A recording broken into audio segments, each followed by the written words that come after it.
Assalamualaikum warahmatullahi wabarakatuh. Alhamdulillah kita bersama lagi dalam Bespoke by Izzah Nazri edisi Ramadan dan kami nak ucapkan terima kasih pada semua yang menonton daripada episod 1 sampailah episod 6 dan insyaAllah hari ini kita nak cerita dan sambung episod yang ke-7. Jadi jangan lupa untuk teruskan like, share dan subscribe dan saya cadangkan tuan-tuan kalau boleh sediakan Quran terjemahan sebab saya akan bawa tuan-tuan dan puan untuk mengembara bersama-sama dengan kami. Untuk surah Yusuf kita akan bermula 43 sehinggalah ayat ke-57. Jadi hari ni saya nak raikan dululah kita punya anak-anak murid hari ni. Apa khabar semua anak-anak murid? Alhamdulillah sihat. Semua puasa penuh semua Alhamdulillah. Sebab saya ni boleh nampak siapa tak puasa, siapa yang puasa ni. Kan alhamdulillah. Alright. Okey, dan juga hari ni kalau minggu yang lepas kita ditemani oleh figura hebat iaitu Ibu Hanim. Banjir studio kita, mau nangis-nangis. Saya tahan je, kalau tak dia aku dah tak boleh cakap dah Dan alhamdulillah minggu ni juga saya tidak keseorangan. Saya ditemani oleh seorang selebriti wanita dan juga bekas peserta program reality dan juga katanya pernah menjadi model international. Ni level international ni, bukan biasa-biasa. Nak bawa dulu susah juga, duduk pun jauh juga. Jauh datang, alhamdulillah. Kita bersama dengan Lufia. Apa khabar? Baik, alhamdulillah. Tak boleh tahan lah yang lain. Bocor rasa kan. Lufia, apa khabar? Macam mana Ramadan ni? Alhamdulillah. Daripada pagi ni, daripada pukul 4 pagi, apa nama orang kata, jadual yang agak back to back. Alhamdulillah. So berbesar hati sebab dapat berada di sini. Selalunya kita tengok dekat TV, dekat TikTok, dekat media sosial je kan, perkongsian daripada Dai Izzah. Alhamdulillah hari ni direzekikan untuk datang ke sini dan alhamdulillah dapat tengok orangnya in person dan mudah-mudahan apa saja yang dikongsikan pada hari ini bermanfaat untuk kita semua. Masya Allah, nampak tak? Kenapa di international nampak tak? Okey, baik, insyaAllah kita seperti biasa kita ada seorang sosok lelaki yang sentiasa menemani kita untuk membacakan dia punya terjemahan. Kita ada Amir kat sini. So Amir, are you ready? Ayat ke-43 ni dah bagi tomak belum? Keluar ni lagi. Alhamdulillah sudah. Sudah. Aku tengah tengok menangis. Tapi apa pun kita nak ucapkan terima kasih kepada penaja khas kita yang dibawakan khas oleh BCF by Cik Fiza. Terima kasih kepada Baik Cik Fiza kerana menyokong program Bespoke edisi Ramadan. Baik Cik Fiza membawa satu mesej iaitu miliki kebebasan berhijab.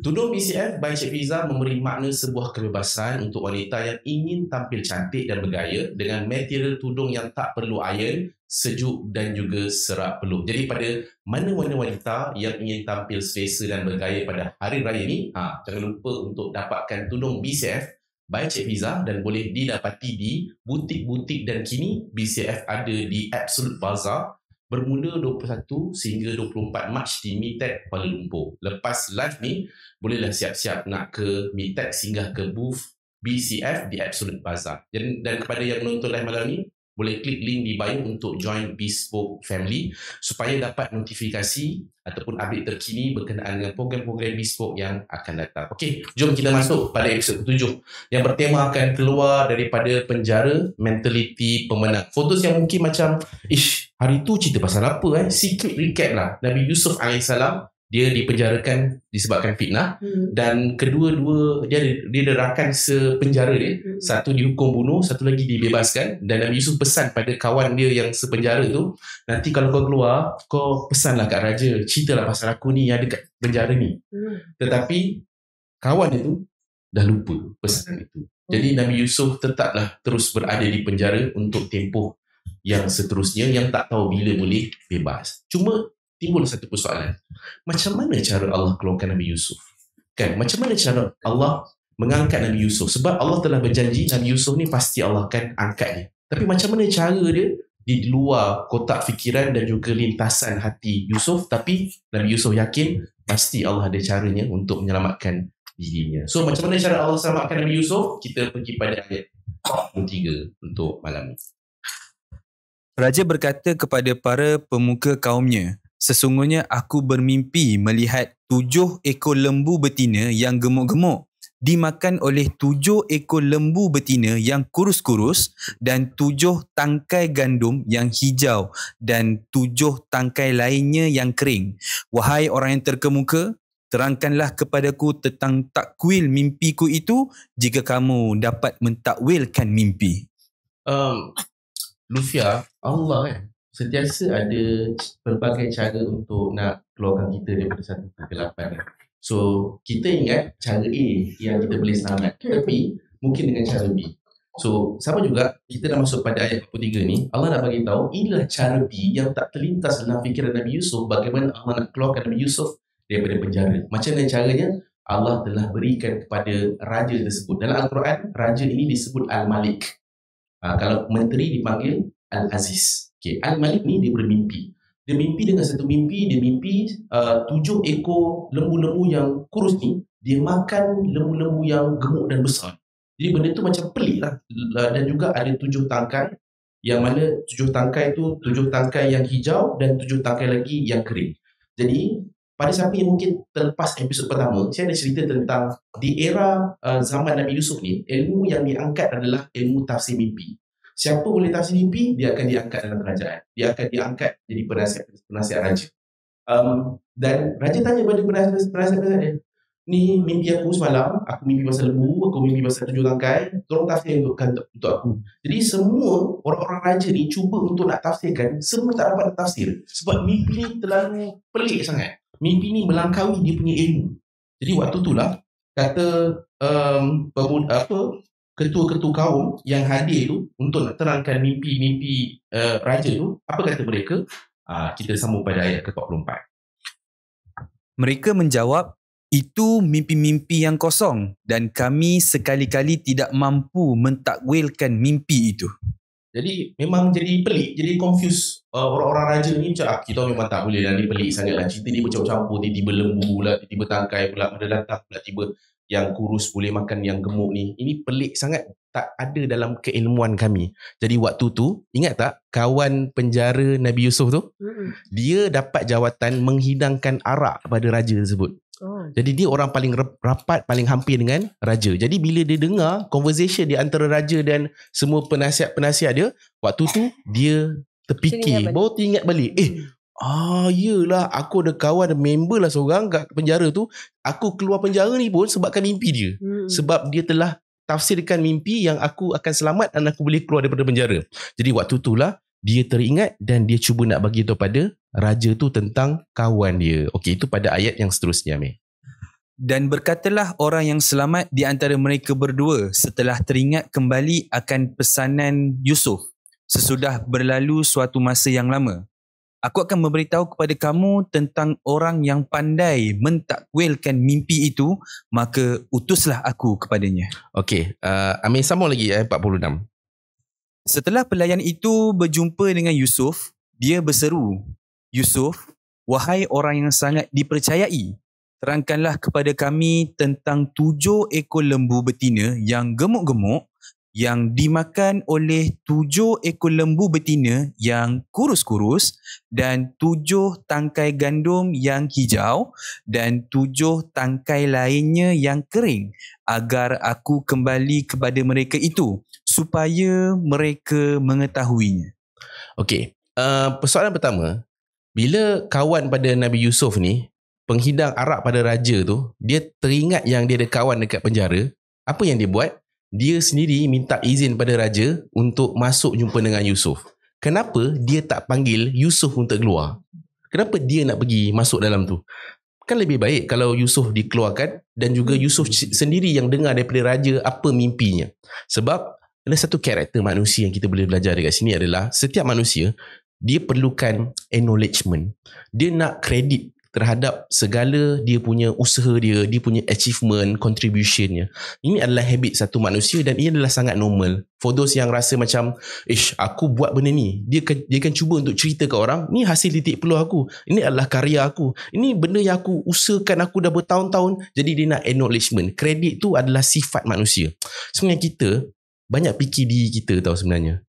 Kalau ada kata, taklah, I tak pentingkan diri. Okay, saya nak tanya, pernah tak kita tangkap grup foto? Fat pernah tangkap group foto. Lufia pun pernah kan? Kita mesti nak tengok muka kita dulu. Nampak tak? Kita akan kita nak sebenarnya kita nak dihargai. Betul. So itulah sifat yang ditunjukkan kepada kawan Nabi Yusuf itu. Bukanlah dia jahat, tapi itu sifat nature manusia. Kita akan cari, kita tengok gambar kita tu, tudung on point ke tak on point kan? Aku ni nampak gemuk ke nampak kurus? Okey ke tak tutup mata ke terbuka mata? Jadi untuk kita faham kisah ni, dia juga adalah kisah tentang manusia. Jadi kalau sesiapa yang dapat fit untuk menghargai manusia, dia akan lagi suka kita, dia akan lagi selesa dengan kita. Kadang-kadang kenapa orang tak nak kawan dengan kita, orang tak berapa selesa dengan kita, sebab kita tak cukup acknowledge dia, kita tak hargai dia. Macam hari ni kita hargai Lufia datang hari ni jauh kan, daripada Damansara datang kan. Jadi bila seseorang tu rasa dihargai, kadang-kadang itu rasa tu lebih lagi daripada harta yang banyak ataupun kita nak bagi sesuatu hadiah yang mahal-mahal. Kadang dengan penghargaan tu dia sangat menenangkan hati seseorang tu lah. So ini kita boleh belajar tentang psikologi, tentang satu orang manusia tu. So belajar hargai pasangan, belajar hargai kawan, belajar hargai mak ayah kita, keluarga kita. So somehow itulah keperluan, need bagi satu orang manusia tu. Kalau dalam piramid Maslow of hierarchy, need of people kan, manusia human ni, paling tinggi sekali Lufia adalah self-actualization. Tu need paling tinggi sekali sebagai satu manusia. Itu dia mahu untuk dia ni dapat kredit, acknowledgement dan juga dihargai. So manusia ni dia bergerak dengan emosi. Dia bergerak, kekuatan dalaman dia, yang drive dia adalah kekuatan dalaman dia. Sebab itulah kenapa Lufia Siti Hajar walaupun badannya lemah, dia wanita, dia ibu, kena jaga anak dia, tapi tetap dia boleh berlari Safa Marwah kan. Sebab jauh tu kita pergi pun Allah tak lagat dah kan, berapa round lagi dia kan. Sebab yang drive manusia ni adalah kekuatan dalaman tu. Itu sikitlah ilmu sikit berkenaan dengan kawan pada Nabi Yusuf ni. Jadi dia jumpalah dengan Nabi Yusuf, wahai Yusuf, dan dia cerita sebiji mimpi Al-Malik tu, raja tu. Sebab kalaulah tafsiran mimpi ni, kalau dia menambah-nambah cerita, tafsiran dia akan berbeza. Sebab ingat tau, mimpi ni akan menyelamatkan ribuan nyawa manusia. Mimpi ni. Okey. Jadi dia cerita pasal lembu kurus, lembu gemuk, tangkai hijau, tangkai kering, cerita semua. Dan setelah diberitahu pada Nabi Yusuf, jadi apa kata Nabi Yusuf? Apa jawapan dia? Apa tafsiran dia? Yusuf berkata, supaya kamu bercucuk tanam 7 tahun lamanya sebagaimana biasa, maka apa yang kamu tuai hendaklah kamu biarkan pada tangkainya, kecuali sedikit untuk kamu makan. Okey, lepas tu 48. Kemudian setelah itu akan datang 7 tahun yang sangat sulit, yang menghabiskan apa yang kamu simpan untuk menghadapinya tahun sulit, kecuali sedikit daripada apa benih gandum yang kamu simpan. Okey, last 49. Kemudian setelah itu akan datang tahun di mana manusia diberi hujan dengan cukup, dan pada masa itu mereka memerah anggur. Okey, Nabi Yusuf AS menafsirkan terus mimpi ni. Nabi Yusuf, dia boleh ke? Boleh aku nak tafsir? Bebaskan aku dulu. Boleh kalau kau nak aku cerita pasal mimpi-mimpi raja ni, tapi kau kena biar aku jumpa dengan raja dulu. Tapi Nabi Yusuf tak buat macam tu. So sebenarnya ini adalah strategi. Nanti kita akan faham kenapa Nabi Yusuf terus tafsir. Nabi Yusuf ni dia dapat mentafsir mimpi ni daripada kebolehan dia sendiri, ataupun dia memang ada ilmu sebab dia belajar dengan seseorang, ataupun macam mana? Good question. Nabi Yusuf dapat tahu mimpi ni bila? Nabi Yusuf sebenarnya dia tak ada ilmu ni.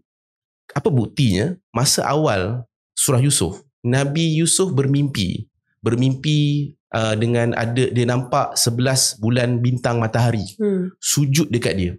Dan dia tanya siapa? Dia tanya ayah dia. Maknanya apa? Maknanya Nabi Yusuf dia tak pandai pun nak tafsir mimpi. Nabi Yusuf mula untuk dapat tafsir mimpi ni bila? Ketika dia dicampak dalam penjara. Waktu tu baru Allah bagi Nabi Yusuf takwil mimpi. Kebolehan itu, mukjizat itu. Tapi untuk orang lain, pada zaman itu saya ada dengar kan, rancangan sebelum ni, katanya Nabi Yusuf ni dan ada pada zaman dia tu kebanyakan orang mentakwil boleh mentafsir mimpi. Betul. Jadi diorang ni memang macam ada ilmu yang belajar betul-betul pasal mimpi, ataupun kebolehan ke macam mana? Itu memang diorang ada ilmu yang diorang warisi, ilmu yang diorang belajar daripada guru mereka untuk dapat tahu mimpi. Cuma kita kena tahu ilmu mereka ni dia takkan boleh beat mukjizat. Contoh, zaman Nabi Musa, ilmu yang diangkat adalah sihir. Jadi diorang kan perasan tak, diorang campak tongkat-tongkat jadi ular kecil-kecil. Tapi sampai Nabi Musa makan semua ular-ular kecil tu, sebab ular dia jadi ular juga kan. tongkat tu jadi ular tu lebih besar daripada ular kecil-kecil ni. Jadi sama juga pada era Nabi Muhammad SAW, ilmu yang diangkat adalah ilmu bahasa.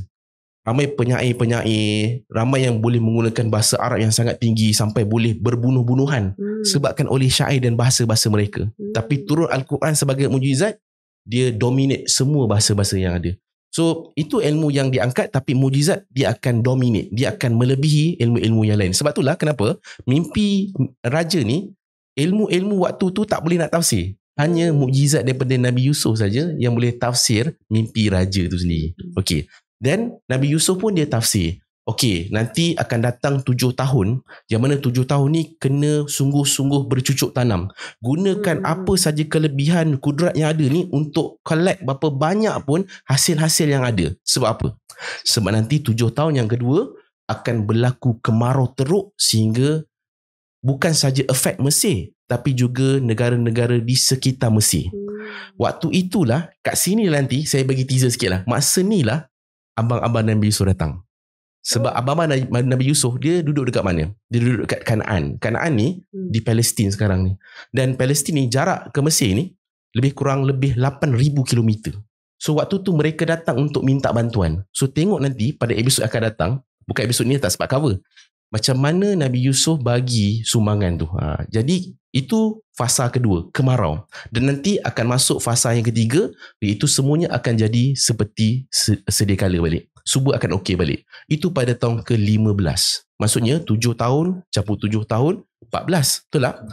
Tahun ke-15 tu nanti baru okey balik. So Nabi Yusuf, Allah bagi dia satu prediction untuk datang apa yang akan berlaku. Kenapa special Nabi Yusuf ni? Sebab Nabi Yusuf, perasan tak ayat ni? Nabi Yusuf bukan hanya tafsir, tapi dia bagi suggestion apa yang kena buat. Dan tafsiran inilah menyebabkan raja walaupun tak jumpa dengan Yusuf, raja terlalu berminat dan jumpa dengan Yusuf. Sebab dia rasa ini bukan orang biasa tafsir. Aku dah biasa dengar tafsir-tafsir daripada pegawai-pegawai aku, tapi ini orang ni lain ni. Aku tak jumpa dia lagi. Tapi aku tahu ini orang bukan orang biasa. Dan aku perlu angkat dia. So that's why kenapa Nabi Yusuf tak perlu keluar pun, tapi telah pun diangkat oleh raja waktu itu. Okay. Dan satu part lagi saya nak share. Sebenarnya dalam sudut ekonomi, dalam sudut financial, ini pun salah satu ilmu financial intelligence. So contohlah kan, macam Lufia artis kan, macam mungkin orang kat luar sana dia buat bisnes. Sebagai contoh hari raya ni, nak pergi hari raya ni kan, bulan Ramadan kan ramai orang betul-betul all out. Yalah, kan, dia dah plan dulu meniaga baju lah, kuih lah, apa semua kan.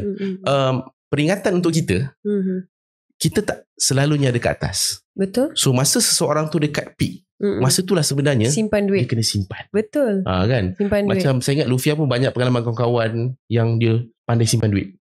Kan? Yang dia boleh saya sendiri sustain. Pun. Lufia pun simpan duit juga. Sebab kita kena fikir time yang down. Contohnya slow, business slow. Macam saya buat saya business bakery, kek lapis, Musang King cake. Promote pula tu kan. Okay. Tapi tak bawa kan hari ni? Bawa. Sebenarnya kat bawah. Okay, kita habis awal sikit episode ni. Okay, apa nak cakap kan, dah lupa. Okay, jadi kita tahu raya adalah satu tempoh yang untuk kita all out. Betul. Okay, jadi kita meniaga. So, and then lepas ni kita kena fikir, kek lapis adalah kek yang premium, kek yang mahal. Orang akan spend untuk raya. Betul. Orang akan spend anything on raya. Tapi after this, apa kek lain yang I kena buat untuk yang orang nak makan hari-hari, minum petang dan sebagainya. So I dah plan. Okay, mungkin marble cake ataupun pavlova ataupun kek-kek yang biasa-biasa. Okay. Butter cake ke ataupun kek yang agak reasonable untuk di-spend. Tapi hari raya bolehlah lebih sikit, premium. Lepas tu bila ada banyak duit, saya kena fikir bukan untuk saya saja. Saya ada seorang anak juga yang saya tanggung. Jadi I kena plan. Okay, dalam macam Nabi Yusuf lah kan. Betul. Kena bijak sikit lah. Tapi saya taklah sebijak dia. Maksudnya be careful with apa kita punya kita punya spending. Jangan terlalu lavish sangat sebab duit banyak ni, habis je lah, nanti bulan depan lain kira lah. Tak, kita kena ada calculation je lah. Betul. So sebab itulah kenapa kita jangan guna konsep tak apa Allah bagi rezeki, tak apa Allah akan bagi rezeki. Allah memang pemberi rezeki mutlak, tapi dalam masa sama kita kena ingat Allah bagi kita pilihan untuk mengatur rezeki tersebut. Betul. Maknanya Nabi Yusuf pun agak-agak Nabi Yusuf ni tak percaya ke rezeki Allah. Dia percaya. Tapi kenapa Nabi Yusuf minta untuk ada allocation, makanan-makanan ni perlu untuk disimpan, jangan dicabut benih dekat tangkai tu, sebab Nabi Yusuf tahu nanti akan sampai satu masa 7 tahun kemarau dan orang perlukan makanan. Betul. So sama juga dengan kita boleh belajar apa saja rezeki kita ada hari ni. Ada masa, ada ketikanya kita perlu untuk reserve, ada cash reserve, ada yang kita boleh spend. Jangan kita banyak sangat spend, tak apa nanti adalah tu tanpa kita ada usaha untuk melainkan reserve. Bagi saya, melainkan kalau kita spend on sedekah. Sebab itu pasti Allah dah janji Allah akan pulangkan balik semula. Bagi saya macam tu. Daripada aku nak spend untuk baju aku, lebih baik aku spend untuk bagi orang-orang yang susah. Kita tahu tak apa jadi? Apa yang I nak, semua I dapat. Amazing. I teringin sangat nak plate-plate yang cantik-cantik kat rumah tu kan. Bukan satu tau set. Saya disponsor satu kedai rasanya. Subhanallah. Baju. Tak payah beli. Memang orang. Tak. Memang. Lepas tu, tak tahulah. Saya tak adalah aktif lagi dalam apa orang kata, dalam dunia hiburan. Tapi ada je. Ada je lah duit yang macam tak perlu berlakon lah masa saya. Kalau berlakon kita spend banyak time, commitment. Sebab saya selalu nak dekat dengan anak. And I buat business pun kat rumah juga, which is saya adalah plate tempat yang sesuai dan besar untuk saya buat bakery. Sebenarnya saya boleh je buat kat shop, tapi sebab saya nak balik anak tu balik, saya boleh ajar dia sambil tengok-tengok pekerja, tengok anak macam tu. And masa tu lebih berkualiti, and rezeki tu tak putus. Masa Lufia letakkan mindset tentang sedekah ni, Allah mesti akan bagi balik tu, itu bila tu? Masa zaman-zaman. Oh tak, saya memang dididik dah daripada kecil. My father, Syekh Omar tu, dia masa saya masuk AF memang orang semua terkejut lah. Saya imam masjid Bandar Baru Uda, especially sebab bapak saya 5 waktu kat masjid, Masya Allah. Jadi macam jadi satu kekecohan lah, kekacauan di bandar itu. Pada ketika itu kerana anak Syekh Omar ni masuk Akademi Fantasia.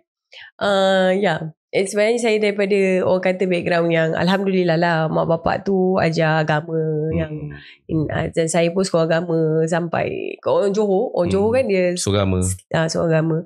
Jadi bila apa yang cakap yelah, ada transition lah. Kita kan ada time-time proses untuk kita menjadi matang dan juga lebih dekat dengan Allah kan. So transition tu orang yelah, daripada yang tak berhijab dengan berhijab tu orang surprise lah. Tapi sebenarnya orang tak tahu yang basic apa, orang kata history hidup saya ni. Bapak saya ni orang yang orang kata macam mana, berilmu lah, ada pegang agama yang kuat lah dalam keluarga. Jadi itulah, kita dididik memang daripada kecil tu. Sebelum balik lagi memang bapak saya dah didik solat number one. Macam mana pun nak gaduh ke nak apa terbalik ke apa, nombor 1 solat. Kedua puasa. Puasa memang satu hari dulu saya akan saya tidur tak boleh bangun, dia akan ambil duit RM10 yang baru tu, dia akan tahu kita boleh bau tu bau duit. Tahu bau duit RM10 tu. Sebenarnya RM10 zaman dulu agak besar lah kan. Tapi besar. Mak saya pandai duit tu digunakan untuk beli baju raya. Sebab 30 hari tu RM300 lah kan sebulan. Zaman dulu kira besar lah. So saya boleh pilih apa baju saya nak pakai. Jadi bapak tu memang dia pun smart jugalah. So dia dah didik macam gitu kan. Yelah, masa kita kecil kita kena ada habuan kan. Jadi dengan duit RM10 tu satu hari RM10. Okay, kalau half day RM5. Lepas tu dengan sedekah. Sedekah tu memang tak perlu banyak pun, sebenarnya konsisten. Betul. Sebenarnya konsisten. Betul. ulama bagi tahu kan pasal sedekah, part sedekah kan. Contohlah kita ada RM300. So mana lagi bagus? Kita terus one shot satu hari 300 ataupun kita bahagi pada 30 hari. Mana satu yang better? Ulama bagi tahu terbaik adalah kita bedakan jadi 30 hari. Betul. Kenapa? Sebab dia bukan tentang amount tau. Dia tentang istiqamah tu. Kebiasaan, habit Allah suka. Kita macam ingatlah kan, hari-hari kita ingat orang susah, kita ingat untuk duit kita ni ada bahagian untuk orang lain. Betul. Sebab itulah apa yang Nabi Yusuf cuba untuk buat, iaitu dia cuba untuk reserve khazanah Mesir ni untuk diberikan kepada orang-orang miskin dan juga orang-orang yang tak cukup makan. Sebab kita ingat, kalau orang yang tak cukup makan ni, dia akan jadi zombie lah. Dia akan jadi rebel, dia lapar, dia boleh membunuh, boleh dia marah, emosi, baran sebab tak cukup makan. Sebab itulah tengok bagaimana kebijaksanaan Nabi Yusuf nanti untuk menguruskan kerajaan Mesir. Tapi sekarang ni Nabi Yusuf dah keluar ke belum penjara? Belum keluar lagi. Sekarang ni Allah sedang berikan asbab untuk Nabi Yusuf ni boleh keluar dulu daripada penjara tu. Jadi Nabi Yusuf dah bagi tafsiran-tafsiran dia sampailah pada ayat ke-49. Jadi sebelum kita nak break, Amir, ayat ke-50.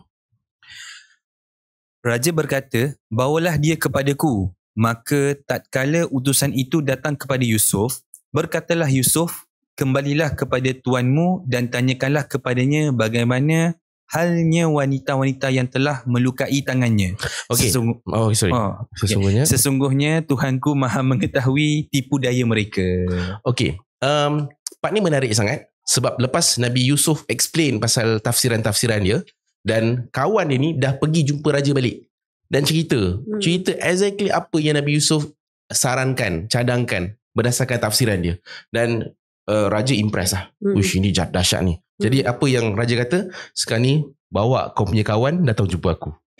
Dan lelaki tu pun, kawan Nabi Yusuf tu, pergilah jumpa Nabi Yusuf.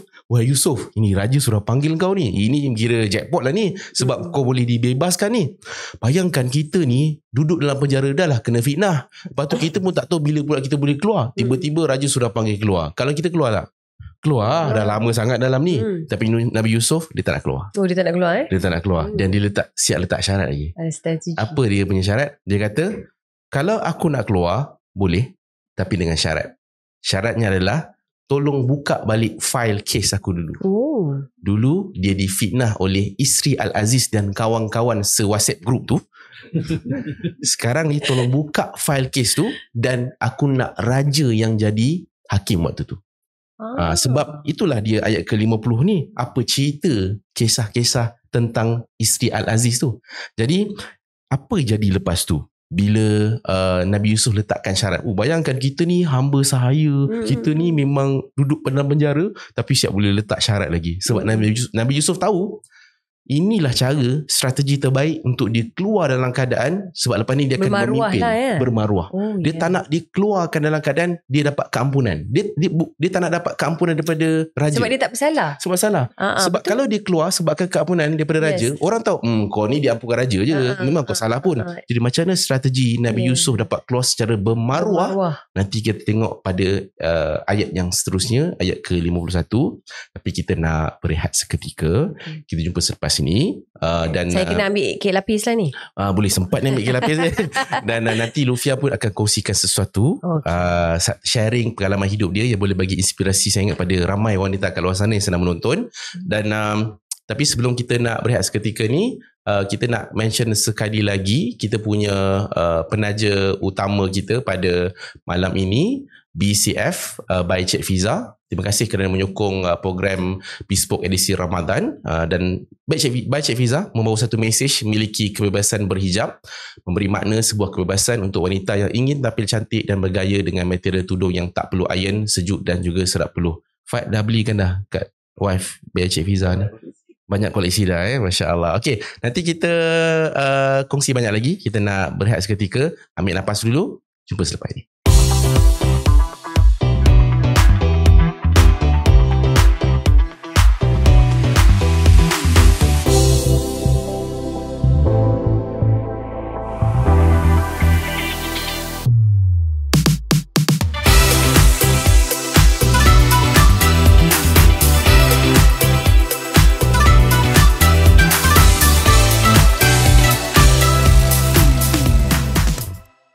Bertemu kembali dalam Bespoke edisi Ramadan. Kita masih lagi bercerita tentang surah Yusuf dan kita punya tetamu jemputan kita masih lagi berada di sebelah ni dan masih lagi kami menantikan kek lapis dengan gua You musang. nak kek lapis ke gua musang? Musang king durian cake. Walaupun bukan musim tapi still boleh. Yes, sebab saya memang ambil dekat kebun. Dia punya buah-buah tu fresh and then kita jadikan paste. Dia memang rasa musang king and kita buat betul-betul. Dia ada sponge cake and then dia ada layer of durian fudge. Yes. Memang itu yang paling hot selling lah. Tapi boleh kat KL je tu masalah dia. Kebanyakan orang Seremban, Melaka ke apa ke, kalau dia orang datang KL mesti dia orang akan book awal. So dia orang kena datang sini untuk pick up. Yes, sebab dia lembut. And then dia sponge cake daripada durian. Lepas tu fudge dia macam Fudge. Macam coklat kan. Coklat tapi yang tu. Ini ialah durian. Durian musang king tu sendiri. Imagine. Okey lah, saya dah hilang fokus dah surah Yusuf ni. So itu dia. Lufia tengah pegang salah satu koleksi tudung by Cik Fiza. Alamak. Warna dusty. Dusty dia cantik. Ini tudung sarung. Okey, kalau saya nak live nak buat kek ni kan boleh sarung ni. Betul juga. Dia macam stretchable sikit. Dan ni panggil dusty purple. Boleh? Sebab dalam hidup saya purple satu je. Perempuan dia memang everything is complicated. Okay, dia always macam ada macam-macam ada. And warna dia sangat cantik Yang sedap dia tu kain dia. Betul? Kain dia. Ada lagi tu dusty green. This is emerald. Macam baju you? Yes. Macam-macam lah. Saya tahu sekarang kelebihan dia apa. Jahitan dia. Jahitan dia, yes. Lepas tu dia punya material. Tak panas. Yes. Kalau macam gini dia serap peluh juga tau. Kalau kita berpeluh ke apa kan. Tengah bakar kek layer by layer tu kan. Yang ada fudge tu kan. Oh my god. Bukan fudge tu. Ya, kena bakar juga. Tapi kalau yang buat kek lapis kan, dia kan kena bakar. Masuk, keluar balik. Macam itu kan. So memang panas. So kalau pakai tudung macam ini, dia menyerap peluh. Agaknya kalau nak pergi naik gunung ke apa-apa ke kan, boleh juga and then dipanjang. Dia labu Yes, sikit. Ni bidang berapa pun saya tak pasti. Saya rasa 45-50 ada ni. Terima kasih pada Baca Fiza. Ada lagi ke? Saya nak bawa balik. Jangan ingat free Alright, so pada anda semua, dah nampak Lufia dah pegang, dah review dah. Kita suka kira jadi lah ni, kira jadi. Jadi pada siapa yang nak dapatkan, boleh untuk terus pergi ke akaun by Cik Fiza untuk dapatkan tudung ni sempena hari raya nanti. Bulan Ramadan pun boleh dapat juga, alang-alang tengah sambil-sambil masak, boleh sambil pakai buat live dan sebagainya lah. Okay, jom, nanti kita lupa pula surah Yusuf kita. Kita nak pergi pada ayat ke-51. Jadi Nabi Yusuf AS telah letakkan syarat, iaitu kena clearkan aku punya case dulu dan baru aku akan boleh keluar. Jadi apa jadi lepas tu? Amir, silakan ayat ke-51. Raja berkata kepada wanita-wanita itu, bagaimana keadaanmu ketika kamu menggoda Yusuf untuk menundukkan dirinya kepadamu?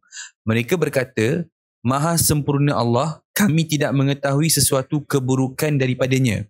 Isteri Al-Aziz berkata, sekarang jelasnya kebenaran itu. Akulah yang menggoda untuk menundukkan dirinya kepadaku. Dan sesungguhnya, dia termasuk orang yang benar. Ayat 51 ni, mungkin kita dengar macam biasa.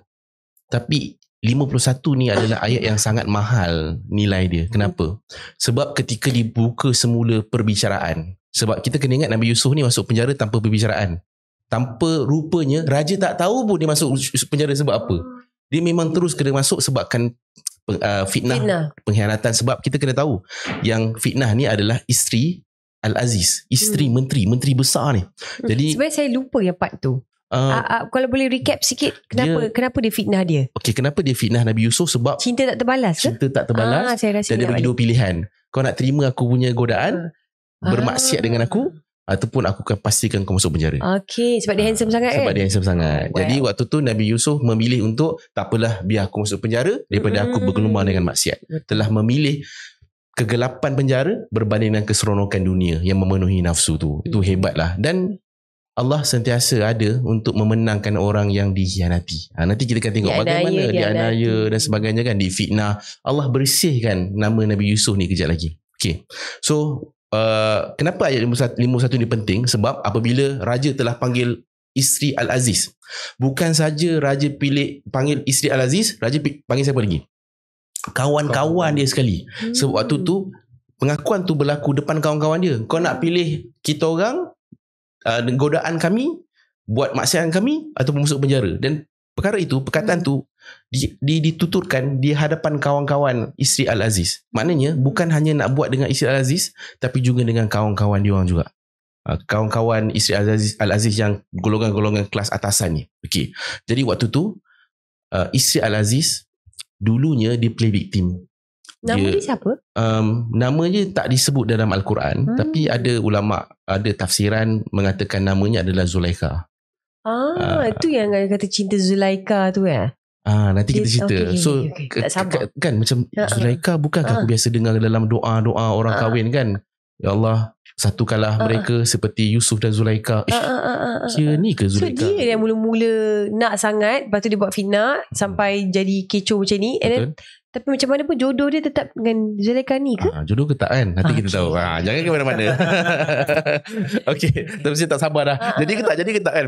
So isteri Al-Aziz ni, dia dulunya teruk, dulu jahat, dia fitnah Nabi Yusuf. Tapi dalam ayat ke-51, Allah telah gambarkan dia telah pun bertaubat. Dia dah mengaku salah dia. Dan dia sendiri buat pengakuan, akulah yang goda Yusuf.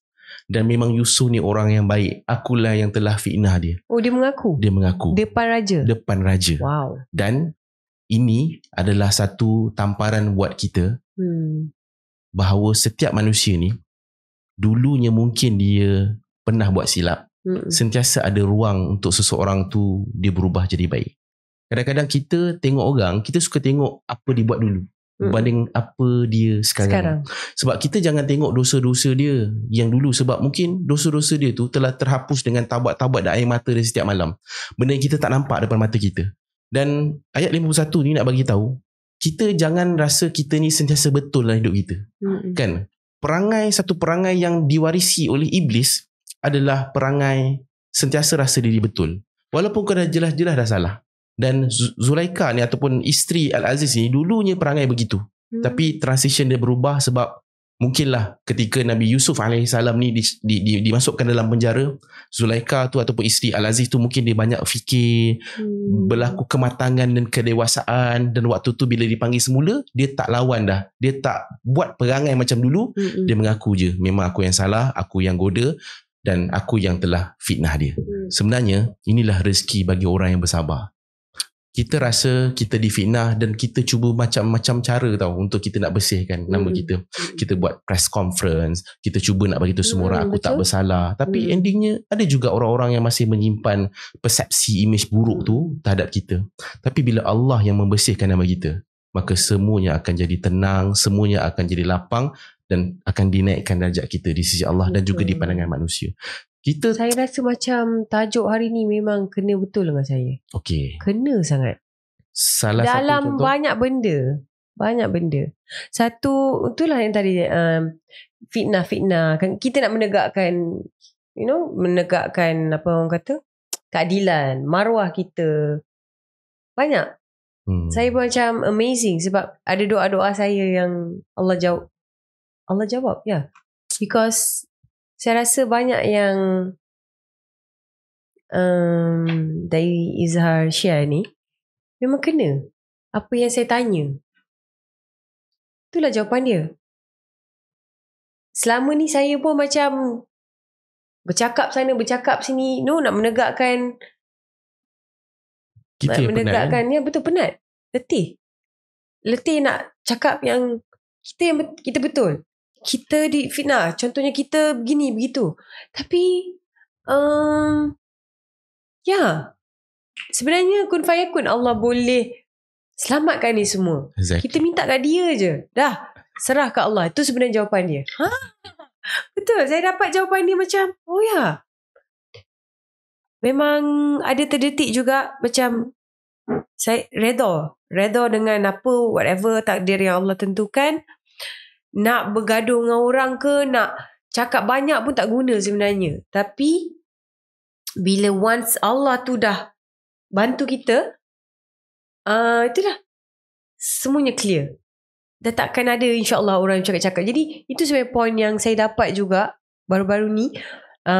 Saya rasa macam okay, dia macam kena ikhlas satu, and leave it to God, leave it to Allah sepenuh-penuhnya hati. Biar Allah yang tentukan lah, Allah nak macam mana. Jadi apa yang cakap, yang share tadi tu memang kena juga dengan situasi saya. Allah. Bertahun-tahun macam fight dekat mahkamah kan. Itu pun mahkamah juga. Jadi macam sebenarnya nak apa, bukan nak duit sebenarnya. Duit mencari. Dan saya cakap tadi, alhamdulillah rezeki saya masya-Allah. Bukan duit sebenarnya. Apa aku nak sebab aku nak cakap yang aku betul, yang aku bukan tipu, yang bukan aku difitnah dan aku begitu begini. Sama macam situasi dia.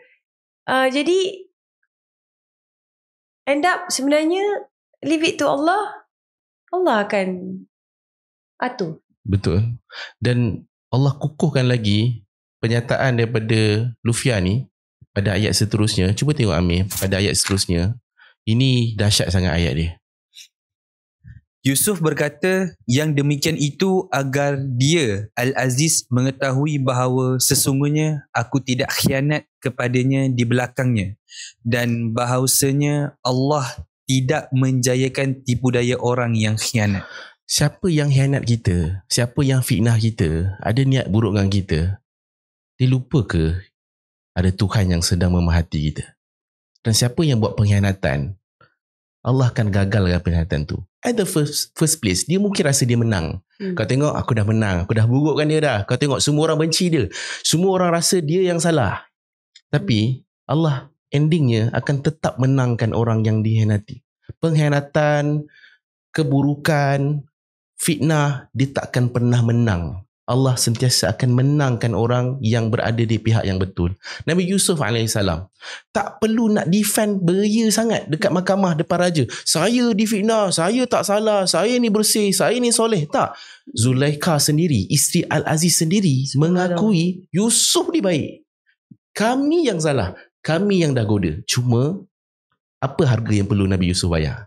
Dia perlu untuk bayar dengan kesabaran dia bertahun-tahun dalam penjara. Kegelapan, dia tak tahu apa akan jadi. Sebab Allah ni sangat-sangat sayang dengan orang yang sabar sebenarnya. Sangat sayang dengan orang yang sabar dan terima takdir Allah. Allah sebut dalam Quran, innallaha ma'as sabirin.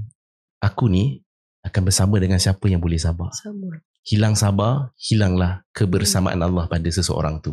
Nabi Yusuf, dia tak tahu bila dibebaskan. Dia dah kena khianat. Dia tak dibicarakan, masuk dalam penjara. Orang yang masuk penjara ni, dia tahu bila dia akan keluar.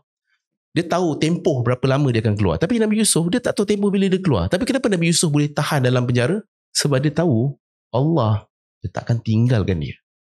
Seteruk macam mana pun, sedahsyat macam mana pun dia dikhianati, dia tahu Allah akan ada dengan dia. Cuma kita tak tahu bila pertolongan Allah tu akan sampai. So Allah nak tengok kesabaran tu berapa lama. Rupanya semua yang lama tu itu adalah proses untuk buatkan kita jadi dewasa. Kalau kita tak go through phase tu, kita tak dewasa macam hari ni. Dan I'm pretty sure lah Lufia sendiri pun proses tu buatkan Lufia jadi lebih matang banding 10 tahun lepas. Bukan lebih matang saja, lebih kuat. Cara berfikir lain, macam tu. Kalau tak lalu tu, dia tak ada rasa macam ni. Ya, sebenarnya kita kena lalu proses tu, baru kita faham. Tak ada luka yang sia-sia. Kan? Semuanya baik untuk kita. Cuma kita ready tak ready masuk dalam penjara tu. Masuk dalam kegelapan tu. Kena fitnah tu. Sebenarnya tajuk utama Nabi Yusuf ni bukan kena fitnah. Tajuk utama Nabi Yusuf ni adalah bagaimana Allah nak bawa Nabi Yusuf ni lebih tinggi dalam kehidupan dia. Darjat dia naikkan darjat dia. Ya. Daripada dia orang dulunya dia apa? Dia orang biasa. Dia kerja apa? Dia hanyalah budak-budak, kanak-kanak yang duduk kat Kanaan, dekat Palestin. Dia hanya datang daripada keluarga yang biasa. Cuma ayah dia adalah Rasul. Ayah dia Nabi Yaqub. dan dia difitnah dan dia dicampakkan ke dalam telaga. Itu semua proses-proses dia untuk sampai ke Mesir. Jauh kot, 8,000 kilometer. Rupanya memang Allah nak Nabi Yusuf masuk dalam telaga tu untuk membuatkan dia endingnya boleh jadi salah seorang menteri besar dekat kerajaan Mesir. Okey, kita pergi pada ayat seterusnya. Sebelum saya nak tanya pada Lufia satu soalan. Lufia kena ready dengan soalan tu. Ayat ke-53. Dan aku tidak membebaskan diriku suci daripada kesalahan, kerana sesungguhnya nafsu itu selalu menyuruh kepada kejahatan, kecuali orang yang telah diberi rahmat oleh Tuhanku. Sesungguhnya Tuhanku Maha Pengampun lagi Maha Penyayang. Ini kata-kata daripada isteri Al-Aziz. Dia kata, aku tiadalah berani membersihkan diriku. Maknanya aku bukan nak defend diri aku dah. Aku dah tak ada dah nak play victim dah. Aku dah tak ada nak cakap aku ni baik ke, aku betul ke, tak ada. Ini memang salah aku. Dan isteri Al-Aziz dah bawa satu sifat, iaitu sifat take personal responsibility. Dia ambil tanggungjawab terhadap kesalahan dan kesilapan dia. Dan cuba tengok Nabi Yusuf, walaupun dah terbukti yang isteri Al-Aziz yang salah, Nabi Yusuf tidak membalas kejahatan dan pengkhianatan yang dilakukan oleh isteri Al-Aziz. Kenapa? Sebab pertama, Allah nak ajar tentang kemaafan. Memaafkan. Yang kedua, Nabi Yusuf tahu, sebabkan engkaulah, pengkhianatan engkaulah, aku diangkat darjatnya. Nampak tak? Nabi Yusuf tidak melihat orang tu. Nabi Yusuf melihat siapa yang hantar orang tu. Cara dia berfikir sudah lain. Dah lain dah. Dan macam mana boleh cara tu berfikir lain? Sebabkan proses. Kena campak dalam telaga, dikhianati oleh abang-abangnya, digoda oleh isteri Al-Aziz, kena fitnah, masuk penjara. Ini semua proses. So for those yang lalu proses ni, semua ada hikmah dan mesej yang Allah sampaikan. Mungkin bukan hari ni kita faham, tapi mungkin later, sebab kita tak perlu paksa diri untuk faham semua benda. Nanti Allah akan bagi sikit. Allah akan bagi sikit. Time will tell. Betul. So kita orang pun teringin juga nak tahu daripada Lufia kan. Dalam pengalaman hidup Lufia, yang mana yang Lufia selesa untuk cerita, ada tak fasa yang Lufia berada di titik terendah dalam kehidupan kegelapan penjara, dan hari ni memang patut aku masuk penjara tu, dan aku berterima kasih Tuhan telah masukkan aku dalam kegelapan tu. Sebabkan kegelapan tu aku jadi hari ni. Ada tak? Macam saya cerita tadi, mungkin orang pun faham juga apa yang saya sampaikan kan. Proses masuk dalam kegelapan tu berlaku beberapa kali dalam hidup Lufia. Tapi yang paling worst tu ialah yang dalam marriage lah. Dan apa yang terjadi selepas itu. Sebenarnya memang menguji kesabaran, dan saya bukannya orang yang sabar. Saya bukannya orang yang sabar sangat, tapi amazingly, saya amazing dengan diri saya sendiri. Ketika proses di dalam perkahwinan tu, ada banyak benda yang berlaku yang saya tak nak share. Tapi saya rasa macam saya jadi orang yang lain. Mungkin sebab niat saya berkahwin adalah saya nak jadi isteri solehah. Saya nak masuk syurga dalam pintu yang apa orang kata, jadi isteri solehah kan, dia dapat masuk pintu yang mana-mana pintu kan. Saya selalu target benda yang tinggi kalau benda akhirat. Kalau dunia ni sekarang saya dah tak kisah sangat. Tapi dalam masa yang mengejar akhirat, dunia pula kejar. Tapi itulah saya nak cakap, yang macam proses yang saya melalui dalam kegelapan tu, saya belajar banyak benda yang macam sabar. Sabar tu, which is saya pun terfikir, adakah aku sabar ni sebab sayang atau cinta, ataupun aku faham sekarang ni yang apa target yang aku nak. Contohnya nak masuk ke syurga, dalam mana-mana pintu. Tapi dalam masa yang sama juga, saya ada rasa kegelapan yang macam I think I'm fail. Aku gagal. Mungkin aku boleh buat macam ni lebih baik. Tapi dalam masa yang sama, it's a process. Dan saya pun berdamai dengan takdir. Dan saya rasa macam, it's a process. Aku melalui macam ni. Mungkin Allah, bukan mungkin, yes, Allah akan hapuskan dosa-dosa aku. aku banyak dosa. Allah hapuskan dosa-dosa aku. Satu. Kedua, Allah bagi aku jadi orang yang sabar. Which is sebelum ni aku bukan sabar punya orang. Kalau orang buat aku macam gini dulu, aku akan balas balik macam gini contohnya. Tapi dalam masa yang sama, saya dapat melalui juga perkara-perkara yang saya rasa macam okay, benda ni kalau dulu jadi kat aku memang akan jadi lagi teruk. Tapi tak, Alhamdulillah. So lepas tu jadi kuat. So proses itu buatkan Alhamdulillah saya tak jauh daripada Allah. Yang saya bangga, ada sedikit bangga ataupun bukan bangga lah, orang kata Alhamdulillah lah. Orang lain melalui proses yang sama tetapi jadi terbalik. Tapi Alhamdulillah Allah buat saya macam dalam situasi tu. Tapi saya lebih dapat kawan-kawan yang circle yang baik, dapat belajar agama. Hati tu nak belajar. Hati yang keras tu, contohnya hati yang susah nak faham belajar agama ni ke, ataupun nak dengar nasihat orang ke apa ke, dia jadi lembut. Dia jadi macam senang absorb. So saya rasa macam bersyukur sebenarnya. Okay, dalam kegelapan ini sebenarnya Allah bagi lagi banyak lagi. Saya jadi lagi kuat. Saya jadi orang yang saya tak sangka pun. Aku boleh macam ni, aku boleh macam tu. Jadi sebenarnya dalam sesuatu benda yang kita rasa tak baik, sebenarnya benda tu baik untuk kita. Boleh ke Lufia kata yang Lufia dah terima takdir yang dah jadi sebelum ni? Ke masih lagi 50-50? Setiap hari, dan juga ada hari-hari yang datangnya gangguan syaitan ni. Bila dia ganggu, dia bisik tu, kita rasa punya panas tu macam lebih panas daripada api. Jadi kita recall ataupun kita rasa macam bisikan yang macam kan, kita rasa macam kita boleh jadi something lah, contohnya. Tapi kan Alhamdulillah tu saya cakap, saya bertemu dengan ramai orang yang macam tak ada kena-mengena pun dengan hidup saya.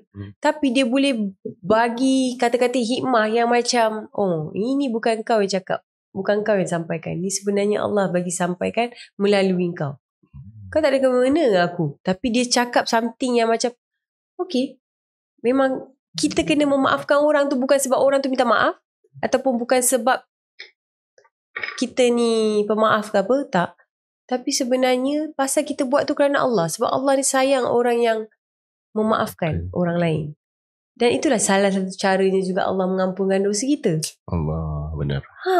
Lepas tu, bila datang dia bukannya terus hilang. Tipu. Kalau terus hilang, I maafkan you. Walaupun you tak minta maaf dengan I. Kan, sebenarnya nak cakap gitu kan. Tapi sebenarnya tak. Sebenarnya benda tu akan datang juga. Dendam, sakit hati, perkara itu akan datang. Sebab syaitan ni rajim. Bukan syaitan je, kita pun ada Qarin yang jahat, which is yang selalu membisikkan perkara-perkara buruk, perkara-perkara jahat kat kita, supaya kita KO. So apa yang saya buat, walaupun hati saya sakit, saya akan cakap, aku maafkan kau kerana Allah Ta'ala. Aku maafkan kau kerana Allah. Aku terima ya Allah takdir yang kau berikan, kerana aku nak masuk syurga Firdaus. Aku nak masuk syurga dan aku tak nak, aku nak bertemu dengan Rasulullah. Saya cakap benda-benda yang sebenarnya dalam doa saya ada belajar juga. Sebab tu saya cakap, Masya Allah, saya dapat tahu, saya pergi umrah, saya disponsor VIP. Siapa saya? Apa-apa saya buat kan, orang treatment saya macam saya princess. Bukan saya minta you jadikan I princess, tak. Ini semua rezeki Allah yang bagi. Sebab itulah dia manfaat daripada memaafkan orang. Walaupun kita tak perlu cakap dengan dia, aku maafkan kau, tak payah. Sebab aku bukan maafkan kau, aku maafkan kau kerana Allah Ta'ala. Allah suka orang yang memaafkan. Dan aku nak lapangkan hati aku, dan batu yang besar keras kat hati aku ataupun bebadan yang aku bawa selama ni kat bahu aku ni, aku nak campak jauh-jauh supaya aku dapat terbang. Aku dapat terbang tinggi, maksudnya aku dapat, untuk saya nak jadikan anak saya dunia akhirat berjaya, seseorang yang membanggakan saya insya-Allah satu hari nanti. saya sendiri nak jadi orang kaya sebab saya ada satu target. Kaya tu saya boleh zakat banyak. Kedua, saya sayang sangat umat Islam di Palestin, di Syria, Yaman, which is tempat kelarian keturunan saya kan. Which is saya tak pernah berdatang pun, tapi saya tahu diorang ni yang berjuang menegakkan agama kita. Berjuang untuk jaga Masjid Al-Aqsa. Diorang bermati-matian sebenarnya untuk agama kita. Tapi kita mungkin ada yang kurang faham tentang ilmu ni. Tentang apa yang Allah dah cakap dekat Quran. Kenapa diorang stay? Saya ada satu cita-cita yang besar. Mudah-mudahan bukan yang saya nak cakap saya baik ke apa ke, saya bukan baik. Saya nak masuk syurga je. Mudah-mudahan saya kaya tu, saya dapat gunakan duit tu untuk kita bangunkan balik Palestin. Kita buat something untuk Palestin.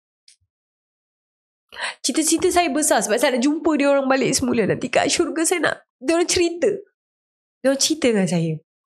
Kalau saya dapat jumpa dengan dia orang, maknanya saya dapat masuk syurga kan? Itu target utama saya.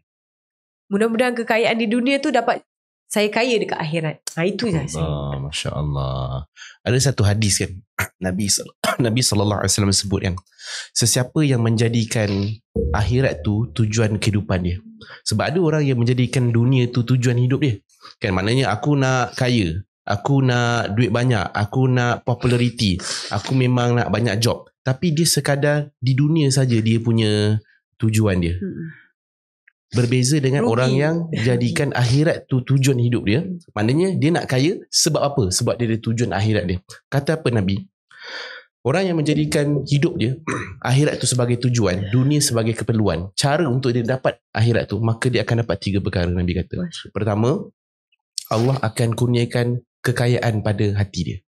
Dia akan sentiasa rasa cukup dalam hidup dia.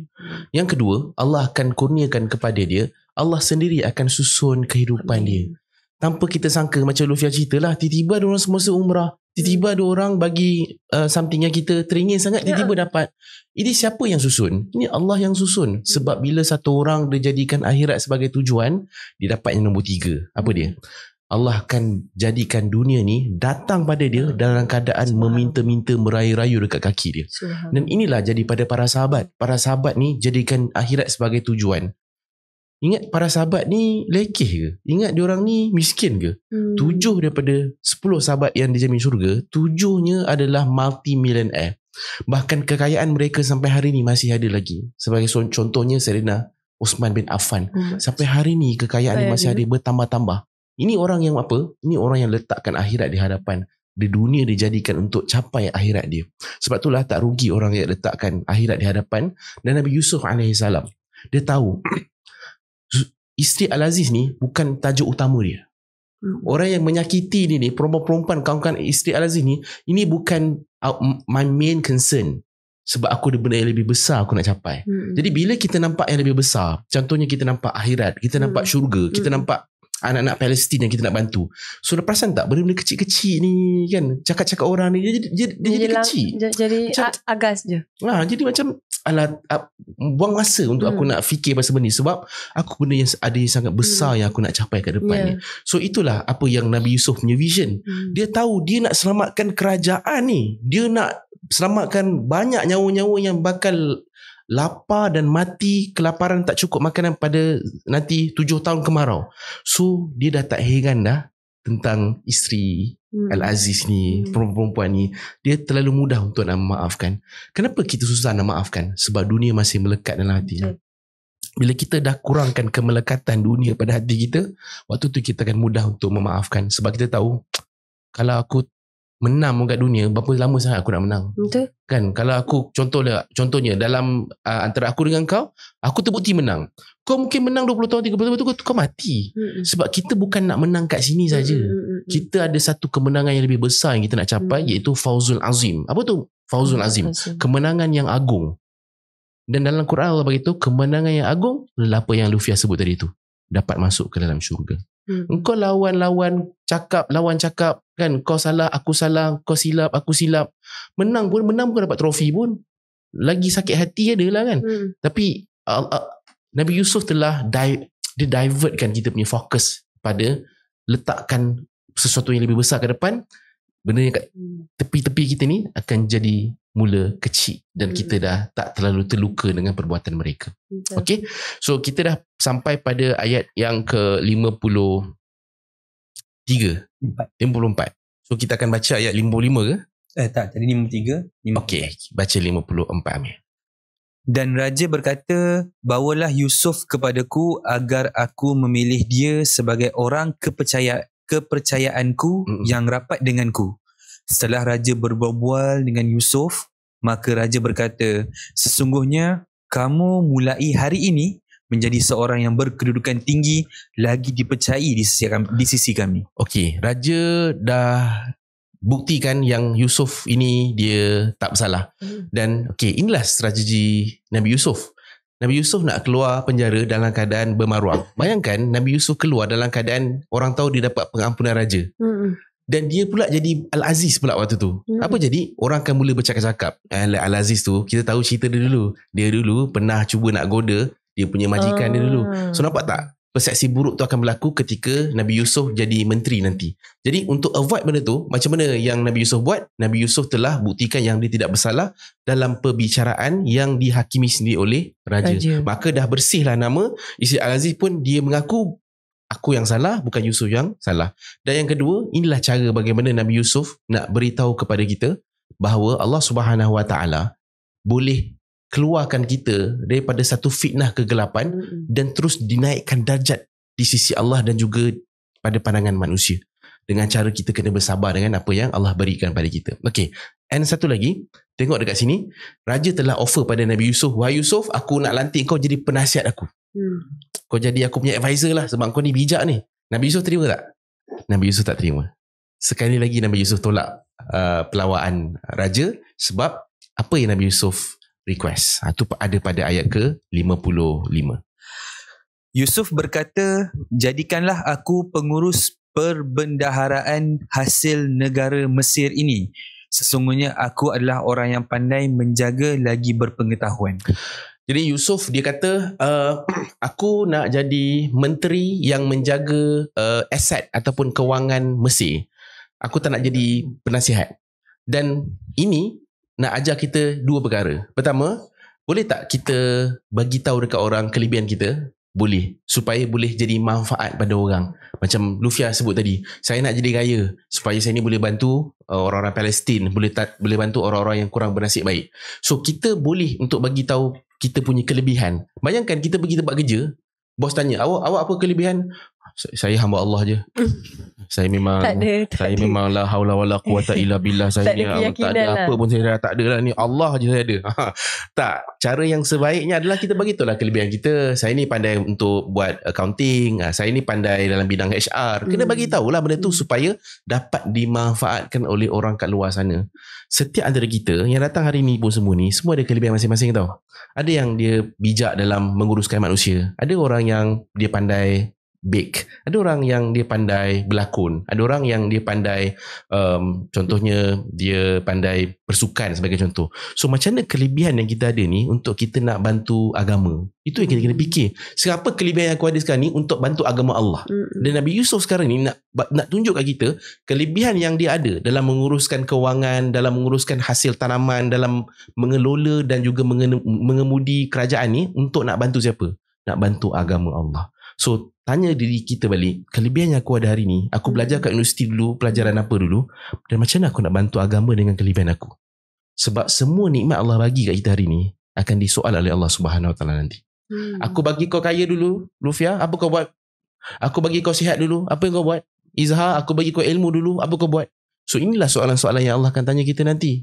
So kelebihan yang kita ada hari ni bukan datang percuma. Dia ada harga yang perlu untuk dibayar, iaitu apa contribution kita kepada orang luar, pada umat untuk dimanfaatkan. Sebab tu Nabi Yusuf dia bagi tahu, aku ni tengok ayat terakhir tu, ayat ke 56 tadi tu.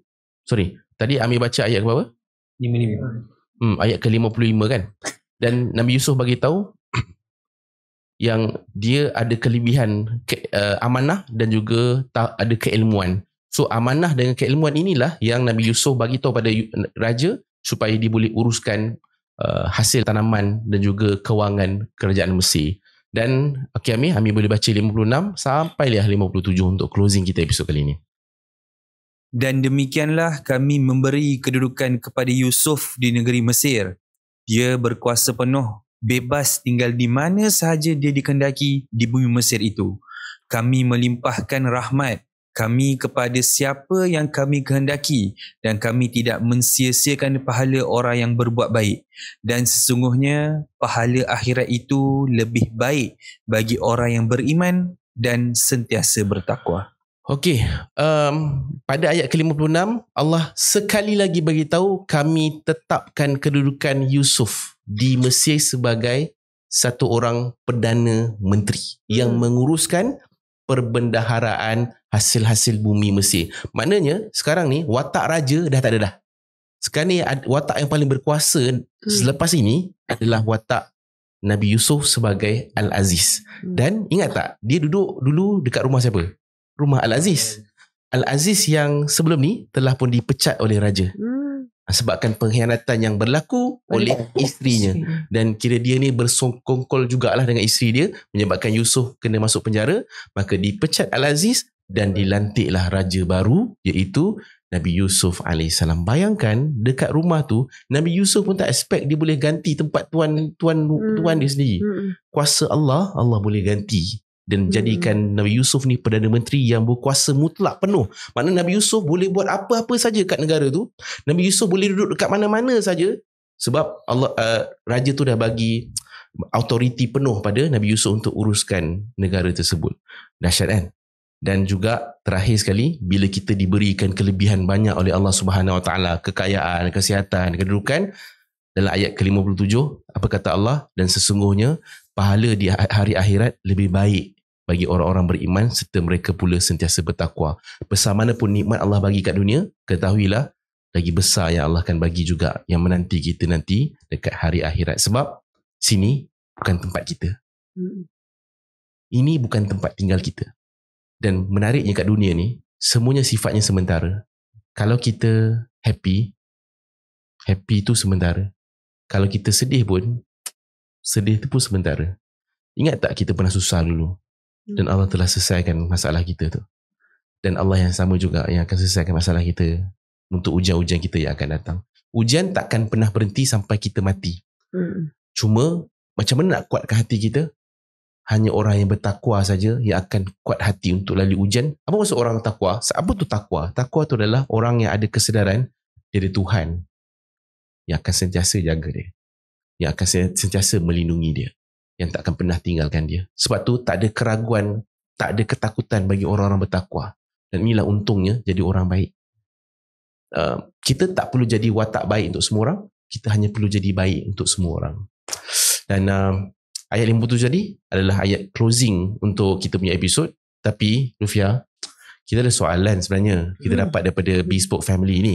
Dan soalan ni saya nak tanya Lufia. Sebab saya rasa Lufia memang boleh jawab soalan ni. Apa tu? Okay. Walaupun first dia sebut da'i. Okay, bacalah macam Lufia. Okay. Hati ni ada kalanya dia redha. Ada kalanya dia keep on questioning. Why? Macam mana nak tetapkan hati? Macam saya cakap tadi lah kan. Yang saya punya pula kan, kadang dah redha tapi ada bisikan syaitan kan. Itu yang buatkan kita rasa why me. Which is pagi tadi pun saya pergi ke orang kata tausiah daripada Dr. Nick apa tadi? Dr. Nick? Professor Nick Salida. Dia lelaki. Lupa pula. Ada kat story IG saya. Okay. Itulah pasal why me. Ujian juga. Because that's why ujian tu takkan pernah stop. Sekarang ni kita sekarang ni kena jadikan syaitan tu musuh kita. Kita punya Korea yang jahat tu lawan kita. So kita kena fight dengan diri kita sendiri sebenarnya. Redha. Kena cakap kat cermin, cakap dengan diri sendiri. Kalau sakit hati, pegang dada. Rabbi shrah li sadri wa yassir li amri wahlul 'uqdatam min lisani yafqahu qawli. Dan saya pun ada masa-masa saya yang down sangat-sangat, which is saya macam rasa dunia ni tak ada apa-apa. Saya nak balik ke Allah. Tapi sebenarnya dalam masa yang sama saya ada banyak tanggungjawab lagi, komitmen and everything. Saya pernah jumpa orang Darul Shifa. Saya pernah cakap dia pun tengok saya, biar betul ni, awak ada kelar-kelar ke? Tak. Saya cuma rasa saya nak mati je hari-hari. Saya tak tahu kenapa, saya rasa saya nak mati je hari-hari. Tapi anak saya tengah tengok dekat cermin. Anak saya tengah tengok. Dia dengar. Saya sudah suruh keluar. Dia pergi dengar mengintip dekat cermin. Saya cakap dengan, saya tak tahu kenapa, tapi saya rasa saya nak mati. Adakah memang saya dah dapat rasa saya nak mati, ataupun memang saya sebenarnya dia bergaduh lah ni dalam diri. Rasa sebenarnya aku ni kecewa atau putus asa. Jadi sebenarnya ni siapa yang rasa macam gini? Aku ke? Gangguan syaitan ke? Atau itulah macam kita cakap diri kita sendiri, orang kita lah, orang yang jahat kan. Sebenarnya kita baik. Jadi berlawan dengan dia. Saya cakap dengan diri saya sendiri. Lepas tu saya baca satu doa. Wa ufawwidu amri ilallah innallaha basirun bil ibad. Wa ufawwidu amri ilallah innallaha basirun bil ibad. So saya baca Rabbi shrah li sadri. Saya jumpa Darul Shifa tu sebab saya tak percaya dengan orang-orang yang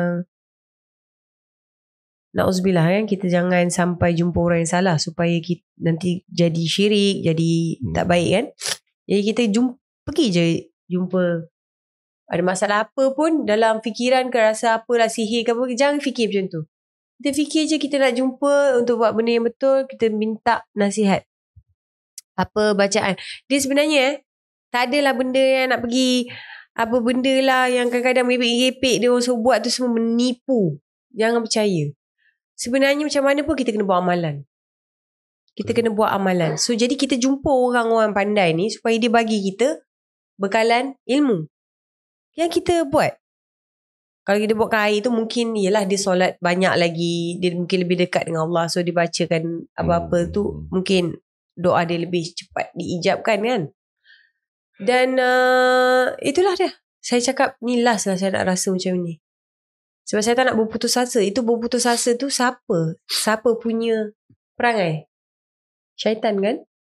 So saya tak nak berputus asa. Kenapa saya rasa, kalau rasa nak mati hari-hari saya buat amalan baik tu, banyak lagi baca Quran, banyak lagi zikir, tak apa. Tapi tak buat pun. Buat. Cuma saya rasa dalam masa yang sama saya berputus asa. So I fight. Saya bekerja lebih keras supaya dapat duit. Bila saya ada duit, dapat banyak sedekah. Saya niatkan juga sedekah kepada anak. Dan saya spend banyak pada anak daripada diri saya sendiri, dan rezeki tu datang sendiri balik kat saya. Contoh, saya tak beli baju raya pun. Saya belikan untuk anak ni, apa keperluan dia, apa kehendak dia, buku dia, apalah segala. Apa yang saya nak semua datang balik. So, jangan putus asa. Yang cakap why ni bukan you. It's syaitan. So, you lawan dengan dia. Baca doa-doa yang macam kuat. Saya, ada satu ketika, saya boleh dengar benda-benda bisikan apa benda ni semua saya boleh dengar, saya boleh nampak. Kadang dulu. Ayat kursi, baca dengan betul. Practice baca tajwid dia semua betul. Sebab kadang-kadang baca-baca tak jadi juga. Tak baca tak betul. Tak faham. Betul. Kedua, ada satu bacaan lagi. A'udzu bikalimatillahi tammati min syarri ma khalaq. Saya akan baca betul-betul. Saya akan baca macam syaitan tu kat depan, saya bakar dia. Sebab bacaan doa tu kuat. Kuat. Daripada baca a'udzu minasyaitonirrajim, yang ini setahu saya kuat. Jadi kalau ada banyak bunyian ke, bunyi-bunyi kat telinga tu, kau baca kat dia balik. A'udzu bikalimatillahi tammati min syarri ma khalaq. Nanti you akan rasa sendiri bulu roma pun naik. So meaning dia jadi insya-Allah. Macam itulah. So itu amalan-amalan yang Lufia buat sendiri pada siapa yang terasa macam terfikir kan, why. So betul lah tu, memang why tu yang timbulkan pertanyaan tu memang syaitan, memang iblis. Sebab Jealous. dia jealous lah. Dia jealous. Kita dah redha dah ni. Redha tu pahala dia besar. Jihad Dia tak nak Yang dapat saya dapat kita tahu dapat pahala tu kan. Dia tak nak kita dapat tu. Dia jealous kat kita. That's why kita kena fight dengan dia. Bukan fight dengan manusia sebenarnya. Fight dengan syaitan tu. Why me, why Allah, why me kan. Allah boleh jawab balik, why not kan. Kau pun banyak juga dosa kau tu kan. Kau ni tak faham ke? Aku ni nak bersihkan kau punya dosa supaya kau masuk syurga. Betul. Nak bagi kau berat kat sini. Kan? Masih why lagi kan. Kau minta doa masuk syurga tanpa hisap. Lepas tu Tak nak kena uji. Lemah aja tu. Kan? Allah. Itu dah dia. Terima kasih kita nak ucapkan pada Lutfia untuk perkongsian kita malam ni. Dan sikit kesimpulan daripada Lutfia tadi tu sebenarnya menjadi penutup untuk episod kita. Banyak sebenarnya kita belajar daripada Lutfia ni sebenarnya. Pengalaman beliau dan juga doa-doa yang beliau titipkan. Dan sekali lagi kita nak ucapkan terima kasih pada By Cik Fiza, penaja bagi episod kali ini. Tudung by Cik Fiza memberi makna sebuah kebebasan untuk wanita yang ingin tampil cantik dan bergaya dengan metode tudung yang tak perlu iron, sejuk dan serap peluh. Dapatkan tudung BCF di stokis dan butik-butik BCF dan boleh juga didapati di Absolute Bazaar pada 21 hingga 24 Mac di Mitek. Raya tahun ni beraya gaya dengan gaya bersama BCF by Cik Fiza. Miliki kebebasan berhijab dan jangan lupa klik link dekat bio untuk join Bespoke Family untuk menjadi circle healing serta dapat maklumat terkini dan perkongsian daripada Bespoke Activity. Kita ucapkan terima kasih pada tetamu-tamu yang datang hari ni kan. Duduk dah lengoh dah, kejap kiri kejap kanan kan. Krem dah kan. Dan terima kasih pada Lutfia sudi untuk hiasi episod kami hari ni. Terima kasih banyak-banyak kerana saya hari ni dapat banyak benda, banyak ilmu, dapat banyak teguran juga. Daripada apa yang saya doa tu dapat juga jawapan dia hari ni. Alhamdulillah. Saya pun selalu tengok juga video-video sharing-sharing Ustaz. Saya harap Ustaz makin berilmu, makin bertambah-tambah ilmu. Amin insyaAllah. Diberi kelancaran untuk berkata-kata. Amin insyaAllah. Keluar kata-kata hikmah yang which is banyak juga dapat tarik hati orang-orang semua ke agama Islam. Amin insyaAllah. Dan pastinya akan bertambah hikmah saya lepas ni sebab kita akan makan kek lapis. Wow. Dan juga durian Musang King. Musang King insyaAllah. InsyaAllah. Alright, kita ucapkan terima kasih pada semua yang join. Kita jumpa pada episod yang ke-8 dalam surah Yusuf. Apa jadi pada Nabi Yusuf selepas diberikan jawatan Al-Aziz? Sebenarnya kan, saya macam tertanya tadi, kata nak cerita yang pasal tapi nanti kena sambung lah kan. Pasal yang ni next dia tak sabar nak tahu pasal next, which is yang macam kenapa adik-beradik dia yang jahat tu. Boleh akan cerita next episode. Betul. Okay, saya akan tengok. Walaupun saya tak dijemput. Assalamualaikum warahmatullahi wabarakatuh.